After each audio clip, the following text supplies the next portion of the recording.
So first ట్రయాంగిల్లో 3 సైడ్లు, రెండో ట్రయాంగిల్లో 3 సైడ్తో exact match చేయాలి. అంటే ఇప్పుడు ఇది ఎక్స్ వై జెడ్ అంటే సపోజ్ ఇది కూడా ఎక్స్ వై జెడ్ అంటే ఒక ట్రయాంగిల్కి రెండో ట్రయాంగిల్ కాంగ్రుయెన్సీ అని అంటారు.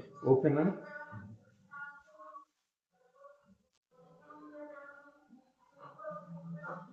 ఏబిసి అని తీసుకున్నాం అనుకోండి, ఇది XYZ తీసుకుంటే ఇందులో కరస్పాండింగ్ వర్సెస్ ఏమున్నాయి, ఆ కరస్పాండింగ్ వర్సెస్కి రిలేటెడ్ కరస్పాండింగ్ సైడ్స్ ఏమున్నాయి, కరస్పాండింగ్ యాంగిల్స్ ఏమున్నాయి, ఇవన్నీ కూడా మనం చెక్ చేసుకోవాలి. ఇప్పుడు ఇక్కడ ఏబి మధ్య ఎక్స్ ఉంది, ఇది XY మధ్య ఒక కే ఉంది అనుకోండి, ఇక్కడ కూడా ఎక్స్ అనుకోవాలి. ఇది ఎక్స్ లేదు, ఇక్కడ కన్ఫ్యూజ్ అవ్వాలి. YZ ఓకేనా?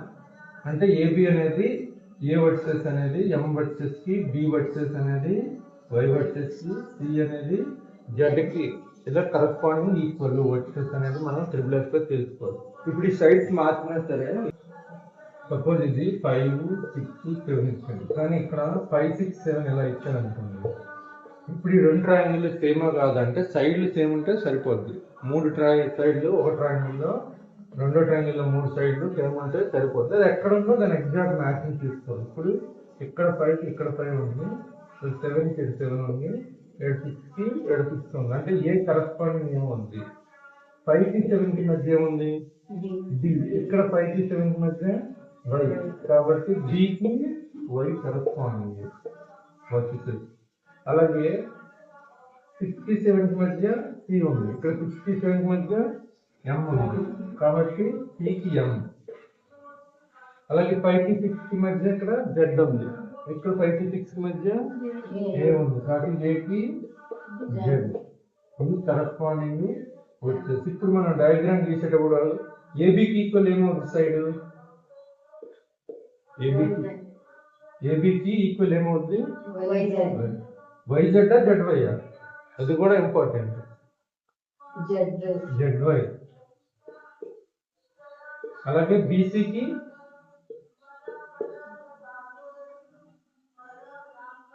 ఇక్కడ చూడండి అమ్మ సరిపోద్ది. ఇక్కడ వైఎం. సిఏకి ఎంజెడ్. అంతేనే కాదు? ఓకేనా? అట్లా మీరు తెలుసుకోవాలి. అంటే 5, 6, 7, 5, 6, 7 ఈక్వల్, త్రిబులెస్ ఈక్వల్ అనుకోండి. మీరు మిస్టేక్ ఎక్కడ చేయొచ్చు, ఏకి ఎం పెట్టేశారు అనుకోండి, క్వశ్చన్ పోయినట్టే. ఓకేనా? అర్థమైందా కాన్సెప్ట్? ఎగ్జాక్ట్ కరస్పాండింగ్ ఎక్కడ ఉన్నాయి అనేది మనం చెక్ చేసుకోవాలి. అంటే 3 సైడ్లు ఇస్తే ఎన్ని ట్రయాంగిల్స్ గీసాను, డిఫరెంట్ టైప్స్? ఓన్లీ 1. అదే కదా చెప్తాను. ఏబి 5, బిసి 6, సిఏ 7 అని ఇచ్చాడు. కదా ఇచ్చినప్పుడు మీకు కాంగ్రుయెన్స్ అంటే ఇంకో ట్రయాంగిల్ తో కాంగ్రుయెన్స్ చేయమండి. అసలు 3 సైడ్లు ఇస్తే ఎన్ని ట్రయాంగిల్స్ ఫామ్ చేయొచ్చు అంటే బేసిక్ గా ఏబి మీరు ముందు ఫిక్స్ చేయాలి. వర్డ్స్ స్కేల్ పెట్టి 5 సెంటీమీటర్. నెక్స్ట్ ఏం ఇచ్చాడు, ఏసీ ఎంత ఇచ్చాడు, 7 సెంటీమీటర్ ఇచ్చాడు. సో మీకు కదా కంపాస్ పెట్టుకొని 7 సెంటీమీటర్ తో ఒక ఆర్క్ ఇలా గీయచ్చు. ఇంకో రెండోది ఏంటి, ఏసీ 7 అయింది. నెక్స్ట్ బీసీ 6 తో కంపాస్ మీద స్కేల్ పెట్టి చేయడం ఐడియా ఉంది కదా. కంపాస్ మీద స్కేల్ పెట్టి ఎగ్జాక్ట్ పెట్టి ఆర్క్ చేస్తే 3వ వర్సెస్, ఇంటర్సెక్టింగ్ పాయింటే 3వ versus. So that 2 triangle, so 3 versus fix అయ్యాయి. 3 వర్సెస్ ఫిక్స్ అయ్యేప్పుడు ఆటోమేటిక్ గా యాంగిల్స్ కూడా ఫిక్స్ అయ్యా లేదా, ఈ యాంగిల్ కూడా మనం మార్చలేం. కానీ ఇప్పుడు నువ్వు ఇంకొక స్టూడెంట్ డౌట్ రావచ్చు. సపోజ్ నార్మల్ గా నేను ఏబి 5 సెంటీమీటర్ల గీస్తా, బీసీ ఇక్కడ గీస్తాను, సిఏ ఏమవుద్ది ఇక్కడ ఉంది. సో రెండో ట్రయాంగిల్ ఫామ్ అయింది. మీరు అనుకోవచ్చు ఇది XYZ అని రెండో ట్రయాంగిల్ ఫామ్ అయింది. కానీ మీరు ఒకే ఒక ట్రయాంగిల్ ఫామ్ అవ్వద్దు 3 సైడ్లు ఇస్తున్నారని. దాంట్లో ఉన్న డిఫరెన్స్ ఏంటి యాక్చువల్ గా, ఇది 2 ట్రయాంగిల్ వేరు వేరా ఒకటేనా? ఒకటే కదా. ఏం జస్ట్ దీన్ని తీసుకెళ్ళేలా తిప్పి పైన పెడితే అయిపోతుంది. లేదు ఇంకొకటి ఏం చేస్తారు తెలియదు అంటే, నార్మల్ ఏబి ఇలా స్ట్రైట్ గా ఎందుకు గీస్తాను, నేను ఎలా గీస్తాను అంటే అప్పుడు ట్రయాంగిల్ ఎలా ఫామ్ అవుద్ది, ఎలా ఫామ్ అవుద్ది.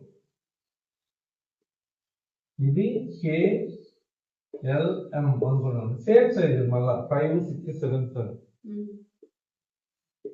ఇప్పుడు ఈ రెండు కాంగ్రుయెన్సే కాదా? కాంగ్రెన్సీ. ఎందుకంటే మరి ఎగ్జాక్ట్ ఎలా మ్యాచ్ అవుతాయి? ఇది ఎలా యాంగిల్ ఎలా ఉంది, ఇది చూస్తే ఎలా ఉంది, ఇది చూస్తే ఎలా ఉంది, మూడు డిఫరెంట్ ట్రయాంగిల్స్ అని మీరు చూడగానే డౌట్ రావచ్చు. కానీ జస్ట్ దీన్ని మీ రొటేషన్ అంటే ఇది ఇట్లా ఉన్న ట్రయాంగిల్ ని యాంగిల్ 0 డిగ్రీ అంటే ఇలా మార్చితే ఏమవుతుంది, దీని మీద కూర్చొని పెడితే ఎలాగా ఎగ్జాక్ట్ మ్యాచ్ అవుతాయి. జస్ట్ రొటేషన్ జరుగుతుంది. ఇది మీరు చూసుకుంటే దీని నుంచి సైడ్ ఎలా మార్చాం, ఇది రొటేషన్ దీన్ని ఎలా మారిస్తే ఇది వస్తుంది అంతే. జస్ట్ దీన్ని రొటేట్ చేసి మళ్ళీ ఇక్కడ పెడితే ఎగ్జాక్ట్ గా మ్యాచ్ అవుతాయి. అర్థమైందా? కానీ మూడు ట్రయాంగిల్ ఒకటే. ఓకేనా? కాన్సెప్ట్ అర్థమైందా? జస్ట్ మీరు ఎక్కడైనా ఇది రొటేషన్ చేశారు. ఇప్పుడు ఏబి సైడ్ ఇక్కడ ఎగ్జాక్ట్ గా హారిజాంటల్ ఉంచారు, దీన్ని కొద్దిగా యాంగిల్ మార్చారు, మళ్ళీ మీరు యాంగిల్ కిందకిలో పెడితే ఈ యాంగిల్ తో మ్యాచ్ చేస్తే అదే అయిపోతుంది. కాబట్టి లాన్ ఉండే యాంగిల్ అయినా లాన్ ఉండే ఈ సైడ్స్ అయినా ఏమైనా కరస్పాండింగ్ ఈక్వల్. అసలు రెండు ట్రయాంగిల్ కాంగ్రెన్స్ అయితే సైడ్స్ ఈక్వల్ అయితే అలాగే ఇంకేం ఈక్వల్ అవుతాయి? కాంగ్రెన్సీ రెండు ట్రయాంగిల్స్ అయితే ట్రయాంగిల్ ఏబిసి XYZ కాంగ్రెన్సీని ఇలా డినోట్ చేస్తాను. ఇలా ఇస్తే కాంగ్రెన్సీ XYZ ఇంకో ఈక్వల్. అప్పుడు ఏమేమి ఈక్వల్ అవుతాయి? కరస్పాండింగ్ సైడ్స్ ఈక్వల్, ఇంకా కరస్పాండింగ్ యాంగిల్స్ కూడా ఈక్వల్. ట్రయాంగిల్ లో ఉన్న స్పెషాలిటీ అదే, సైడ్స్ ఫిక్స్ చేస్తే ఆటోమేటిక్ యాంగిల్స్ కూడా ఫిక్స్ అయిపోతాయి. నువ్వు మార్చలేవు, ఎంత కష్టపడి మళ్ళీ ఇంకొక 5 సెంటీమీటర్లు గీసి ఇక్కడ సపోజ్ 36 డిగ్రీ వచ్చింది అనుకోండి, ఇక్కడ కూడా 36 వస్తుంది. నువ్వు 37 చేద్దాని ఎంత ట్రై చేసినా అది కాదు. అదే ట్రయాంగిల్ స్పెషాలిటీ. కావాలంటే ఇంటి దగ్గర మీరు ఫిక్స్ చేయండి. అలాగే median corresponding medians equal, altitudes equal, next angular bisectors equal. అలాగే దీంతో పాటు కరస్పాండింగ్ ఏరియాస్ కూడా ఈక్వల్, ఎందుకంటే మధ్యలో ఉన్న సైజ్ అంతా ఈక్వల్ ఉంటాయి. ఓకేనా? అది మీరు అంతా గుర్తుపెట్టుకోవాలి. ఒకసారి పాయింట్ రాసుకుంటే రాసుకోండి, ఇది ఇంపార్టెంట్. బేసిక్ గా ఇక్కడ మీకు కన్ఫ్యూజ్ అవడానికి ఏంటి, ఏబిసి ట్రయాంగిల్ కి XYZ కో లేకపోతే KLM ట్రయాంగిల్ కో యాంగిల్స్ రొటేట్ చేసి జస్ట్ ఇస్తాడు అంతే. బేస్ యాంగిల్ అనేది ఒక దగ్గర 0తో పెడితే ఇంకో దగ్గర 15 డిగ్రీలో పెడతాడు. అది చూడగానే కాంగ్రెన్సీ కాదని చెప్పడానికి లేదు. మనకున్న ఏదో ఒక కాంగ్రెన్సీ టెస్ట్ SSS SAS ఏదో ఒకటి మ్యాచ్ అవుతుందో లేదా చూసుకుంటే చాలు. ఓకేనా? 2 ట్రయాంగిల్స్ ఉంటే SAS ప్రకారం కాంగ్రెన్స్ అని ఎప్పుడు చెప్తాం? రోజులు ఎప్పుడు చెప్తాం? కూర్చోండి. 2 సైడ్స్ ఈక్వల్ గా ఉండి వన్ సైడ్ ఈక్వల్ గా రెండు సైడ్స్ ఈక్వల్ ఉండి రెండు ట్రయాంగిల్స్ లోన 2 సైడ్స్ ఈక్వల్ గా ఉండాలి, ఇంకో యాంగిల్ ఈక్వల్ గా ఉండాలి. ఓకే, రెండు సైడ్లు ఈక్వల్ ఉండాలి, ఒక యాంగిల్ ఈక్వల్ ఉండాలి. కరెక్టేనమ్మా? ఏబిసి ఒక ట్రయాంగిల్, XYZ ఒక ట్రయాంగిల్ తీసుకుంటే ఉన్న కరెక్టా రాంగా? చెప్పింది రెండు సైడ్లు ఈక్వల్ ఉండాలి, ఒక యాంగిల్ ఈక్వల్ ఉండాలి. కరెక్టేనా? AB 5 BC 6 XY 5 YZ 6, ఇది 30 డిగ్రీ, ఇది 30 డిగ్రీ. ఇప్పుడు ఈ రెండు కాంగ్రెన్సే కాదా? నువ్వు రెండు సైడ్లు ఈక్వల్ ఒక యాంగిల్ ఈక్వల్ అన్నా, కాంగ్రెన్సే కాదా? నువ్వమ్మా SS లో మెయిన్ కాన్సెప్ట్ ఏంటి అంటే, ఎక్కడ తప్పు చేస్తారంటే స్టూడెంట్స్, యాంగిల్ అనేది కామన్ యాంగిల్. మనం చెప్తున్నాం. ఇప్పుడు మీకు తప్పు చేసినట్టే అందరూ తప్పు చేస్తారు. యాంగిల్ అనేది కామన్ యాంగిల్, ఆ రెండు సైడ్లకి మధ్య ఉండే యాంగిల్. అర్థమైందా? అంటే ఈ యాంగిల్ ఈక్వల్ అవ్వాలి. కామన్ యాంగిల్ ఈక్వల్ అయితేనే అది SS అని చెప్తాం. ఓకే, ఇది చాలా ఇంపార్టెంట్. కామన్ యాంగిల్ అనేది ఇక్కడ చాలా ఇంపార్టెంట్ పదం. ఆ పదం పడలేదంటే మీరు SS గురించి మీకు ఐడియా లేదంటే. నార్మల్గా మనం ట్రయాంగిల్ గీసేటప్పుడు కూడా ఇప్పుడు మీరు చెప్పింది ఏమవుద్ది, SSA అంటే కామన్ యాంగిల్ కాకుండా వేరేది. SSA అనేది కాంగ్రెన్సీలో కొన్నిసార్లు ఫెయిల్ అవుతుంది. ఇది SAS అంటే కామన్ యాంగిల్. ఇది చదవడం అనేది తగ్గించేస్తున్నారు. అర్థమైందా? కామన్ యాంగిల్ ఉంటే ఈక్వల్ గా అప్పుడు మాత్రమే SS అవుద్ది. మీకు ఇలా గుర్తు తీయట్లేదు, అదే అర్థం అవుతుంది. సగం పాటలో చెప్తే గుర్తుంటుంది. ఎక్కడ స్ట్రెస్ చేస్తున్నాం చూడాలి. చాలా ఇంపార్టెంట్ అది. కూర్చో.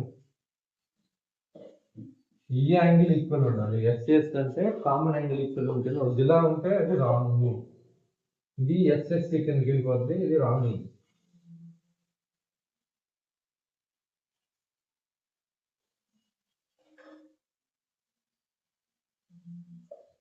సో స్టూడెంట్స్ తప్పు జరిగినట్టు మీరు కూడా చేశారు, ఇందులో చేసినట్టు. ఒక ట్రయాంగిల్లో ఏబిసి ట్రయాంగిల్ తీసుకుంటే 5, 6 ఇదంతా 8 ఇచ్చి, ఇంకోటి 5, 6 ఇది 9 ఇచ్చినప్పుడు ఇది XYZ ట్రయాంగిల్ తీసుకుంటే ఈ రెండు కాంబినేషన్స్ అని మనం సింపుల్ ప్రకారం చెప్పలేము. సో సెకండ్ ఏంటి, యాంగిల్ ఇచ్చాడు. ఇప్పుడు కామన్ యాంగిల్ ఇచ్చాడు అనుకోండి, ఇక్కడ 30 డిగ్రీ, ఇక్కడ 30 డిగ్రీ ఇలా ఇస్తే అప్పుడు ఎస్సిఎస్ ప్రకారం కామన్ యాంగిల్, ఇది చాలా చాలా ఇంపార్టెంట్. కామన్ యాంగిల్ ఉంది కాబట్టి ఎస్సిఎస్ ప్రకారం రెండు ట్రయాంగిల్స్ కాంగ్రియన్స్ అని చెప్తాము. అదే వేరే యాంగిల్ ఇస్తే కామన్ కాకుండా అది ఎస్ఎస్సి కిందకి వెళ్ళిపోతుంది. మనం అప్పుడు డ్రా చేయాలంటే కొన్ని సిస్టంలో ఫెయిల్స్ ఉంటాయి దాంట్లో, అది మనం లాస్ట్ లో చెప్దాము. ఇప్పుడు అర్థమైంది కదా. ఇప్పుడు నార్మల్ గా కూడా మనం ఇప్పుడు ఏముంది, ఒక బీసీ తీసుకుందాం. అంటే మీరు బీసీ తీసుకొని 6 సెంటీమీటర్తో ఫిక్స్ చేస్తారు, అంటే రెండు వర్సెస్. ఇప్పుడు మూడో వర్సెస్ మనకు కావాలి. ఫస్ట్ ఏం చేస్తాం, 30 డిగ్రీతో యాంగిల్ని మనం ప్రొట్రాక్టర్ పెట్టి గీస్తాం. గీసాక దీని మీద 5 సెంటీమీటర్తో ఇలా గీస్తే ఏమవుతుంది, ఈ ఇంటర్సెక్టింగ్ పాయింటే వర్సెస్ అవుతుంది. సో మూడో వర్సెస్ కూడా ఫిక్స్ అయింది కదా. సో ఈ వర్సెస్ మీద స్కేల్ పెట్టి గీస్తే ట్రయాంగిల్, ఒకే ఒక ట్రయాంగిల్ ఫామ్ అవుద్ది. అలాగా మీరు చెప్పింది చేసి చూస్తే నార్మల్గా, అంటే కన్ఫ్యూజ్ కాకుండా ఉండాలి. బీసీ 6 సెంటీమీటర్ ఇచ్చాను, నెక్స్ట్ గీసేచ్చు స్కేల్ పెట్టి. నెక్స్ట్ వచ్చేసరికి యాంగిల్ 30 డిగ్రీ అని ఇది ఇచ్చాము, అంటే మీరు చెప్పినట్టు కామన్ యాంగిల్ కాకుండా. ఇప్పుడు ఇప్పుడు బిఏ ఉంది, బిఏ 5 సెంటీమీటర్ ఉంది, ఓకేనా. బిఏ 5 సెంటీమీటర్తో గీసేటప్పుడు ఏమవుతుంది అంటే, ఇప్పుడు ఇది యాంగిల్ 30 డిగ్రీ అంటే ఇట్లా వచ్చింది అనుకుంటుంది. అంటే ఎగ్జాంపుల్ చెప్తున్నా, క్లియర్గా ఇంకొకటి చెప్తాను. ఎస్ఎస్సి ఎందుకు ఫెయిల్ అవుతుంది అంటే, ఇప్పుడు బీసీ 5 సిఏ నీకు 30 డిగ్రీ అని ఇచ్చాడు అనుకోండి. నెక్స్ట్ ఏబి ఎంత 5 అన్నాం, బీసీ 6 అన్నాం, ఏబి 5 అన్నాం.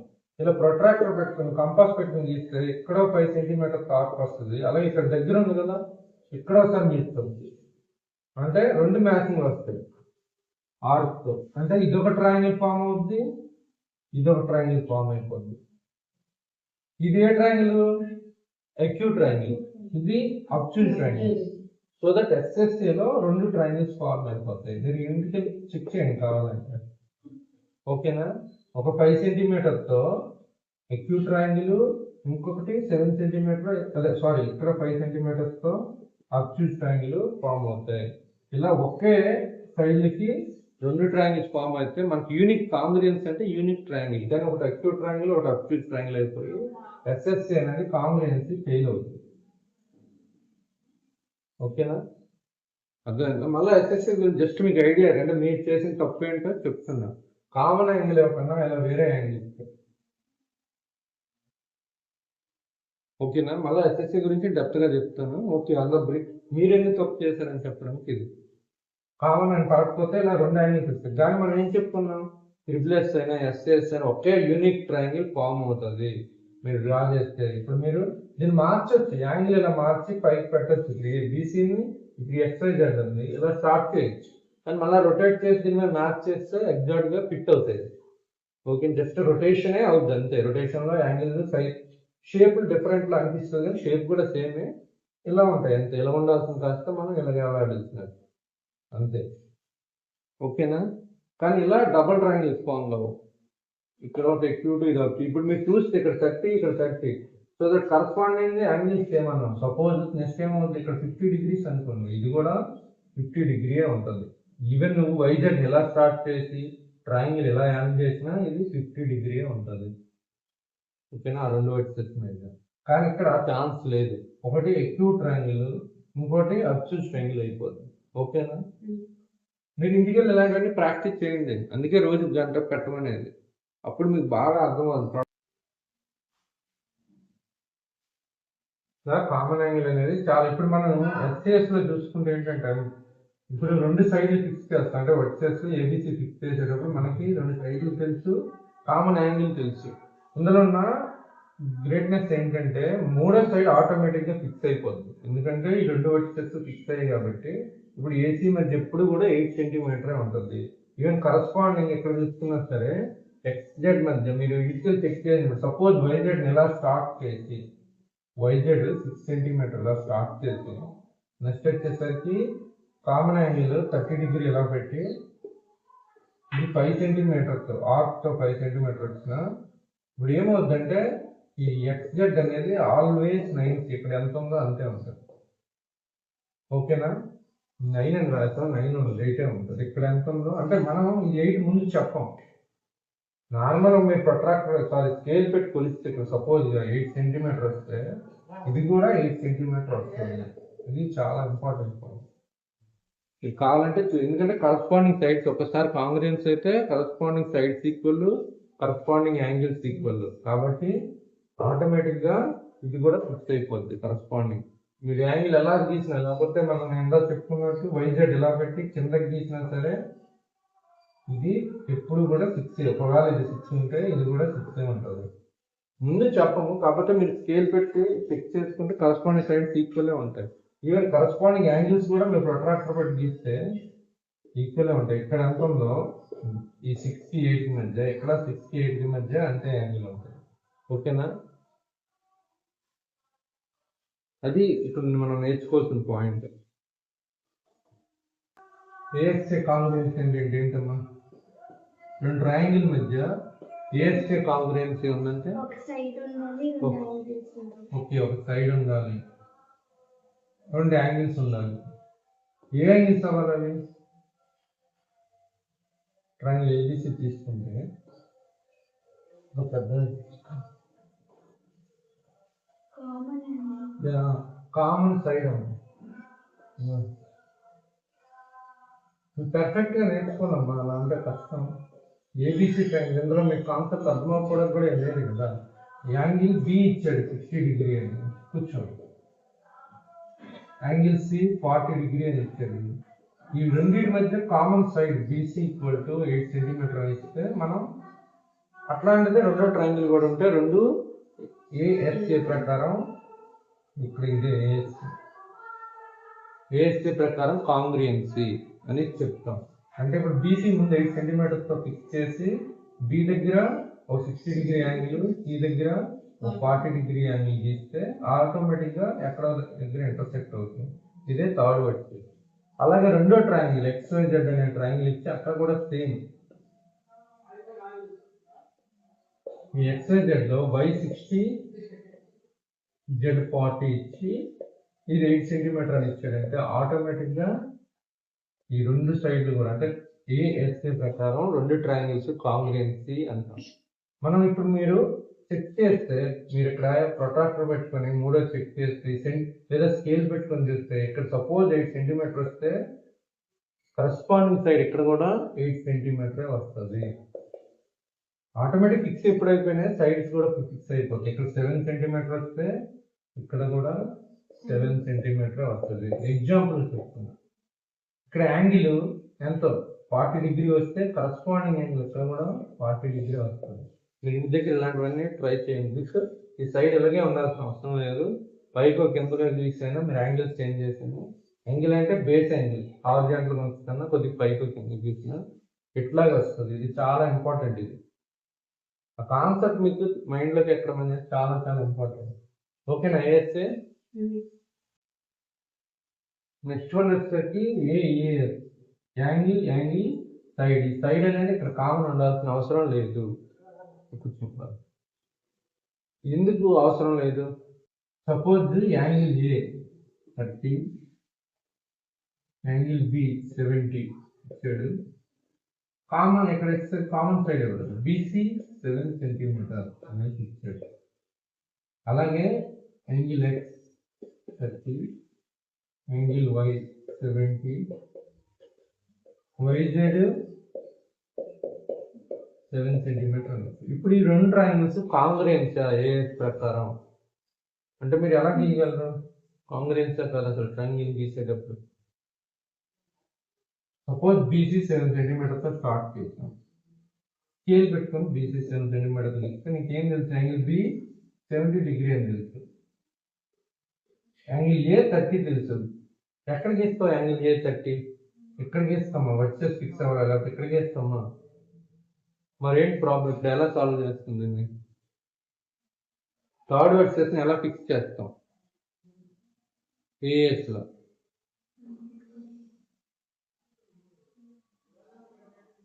Suppose okay 77 30 degree angle A కాబట్టి ఒకరి నుంచి గీస్తాం 30 డిగ్రీ అని చెప్పొచ్చు. ప్రొట్రాక్టర్ పెట్టి ఇది స్కేల్ ఇటువైపు కాల్ చేయండి అనుకుని 30 డిగ్రీ గీస్తాం అంటే ఇంకొకరి ఇక్కడ నుంచి గీస్తాం అంటారు 30 డిగ్రీ. ఇది 30 ఉంటుంది, ఇది 30 ఉంటుంది. ప్రాబ్లం ఏంటి? వర్సెస్ ఫిక్స్ అవ్వట్లేదు కదా, మరి ఎలా?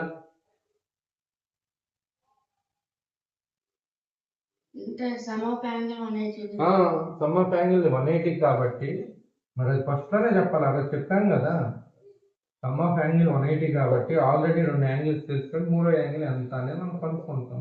యాంగిల్ జెడ్ ఏమవుద్ది? 80 డిగ్రీస్ అవుద్ది. అదే మన మ్యాథ్స్లో మధ్య కాన్సెప్ట్. అట్లాంటివి తెలుసుకుంటేనే మీకు ఈజీ క్యాచ్ చేయగలిగితే. ఇప్పుడు యాంగిల్ జెడ్ 80 ఆల్రెడీ మీకు తెలిసినవి ఉంటాయి, తెలియనట్టు ఉంటుంది అంతే. ఇప్పుడు బీసీ ఏమన్నా BC 7 centimeter, angle B 30 degree, angle A 30 వదిలి యాంగిల్ బి 70 డిగ్రీ గీసాం. సో దట్ థర్డ్ యాంగిల్ మనకి సి తెలియదు అని మనం వినాలనుకున్నాం. యాంగిల్ సి తెలియదు అని. కానీ ట్రయాంగిల్లో మూడు యాంగిల్స్ సమ్ ఎప్పుడు 180 డిగ్రీ కాబట్టి ఆటోమేటిక్గా 30 70 అయిపోతే మూడోది ఎంత ఉంటుంది? 80 డిగ్రీ. ఆ 80తోనే ఇక్కడ గీస్తాం, అయిపోద్ది. అది ఇండైరెక్ట్ గా మూడో యాంగిల్ ఇచ్చినట్టే. రెండు యాంగిల్ ఇచ్చాడంటే ట్రయాంగిల్లో మూడో యాంగిల్ ఇచ్చినట్టే కదా. అది చిన్న లాజిక్ ఇక్కడ. మీరు ఆ ఒక్క పాయింట్ చూడండి, జస్ట్ మీకు తెలిసిందే కానీ తెలియనట్టు ఉంటుంది. అది చాలా ఇంపార్టెంట్. సో దట్ ఇక్కడ మనం తీసుకుంటాం B70 C80తో గీస్తే ఆటోమేటిక్గా ఏ వచ్చేసి ఫిక్స్ అవుద్ది. ఇక్కడ ఉన్న మ్యాజిక్ అదే. జస్ట్ చాలా చిన్న పాయింట్ మీరు ఆల్రెడీ చెప్పాను కానీ మీరు మ్యాథ్ క్యాచ్ చేయలేకపోతున్నారు. సో దట్ ఆటోమేటిక్గా రెండో ట్రయాంగిల్ కూడా గీస్తే XYZ అలాగే ఉంటుంది. XYZ సరే YZ కదా. Y తెలుసు ఎంత యాంగిల్ Y 70 డిగ్రీ అని.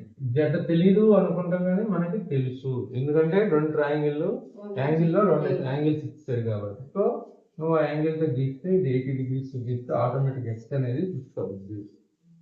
మనకి ఏం తెలుసు? ఏదైనా క్వశ్చన్ ఇస్తే ఎలా సాల్వ్ చేయాలంటే క్వశ్చన్ ఏమి ఇచ్చాడో ఫస్ట్ అర్థం చేసుకోవాలి. మనకేం తెలుసు అనేది రెండవది. ఆ క్వశ్చన్లో మనకి ఇంతకుముందు తెలిసింది ఏదైనా అప్లై చేయొచ్చా అని చూడాలి. ఓకే అప్లై చేయగలుగుతున్నాం అంటే దాంతో ముందుకు వెళ్ళాలి. అది మనకు తెలిసినవే ఉంటాయి కానీ మనకి ఏం అప్లై చేయాలో ఎగ్జాక్ట్గా తెలియాలి అంతే. ఏఎస్ అనేది ఓకేనా? అర్థమైంది కదా.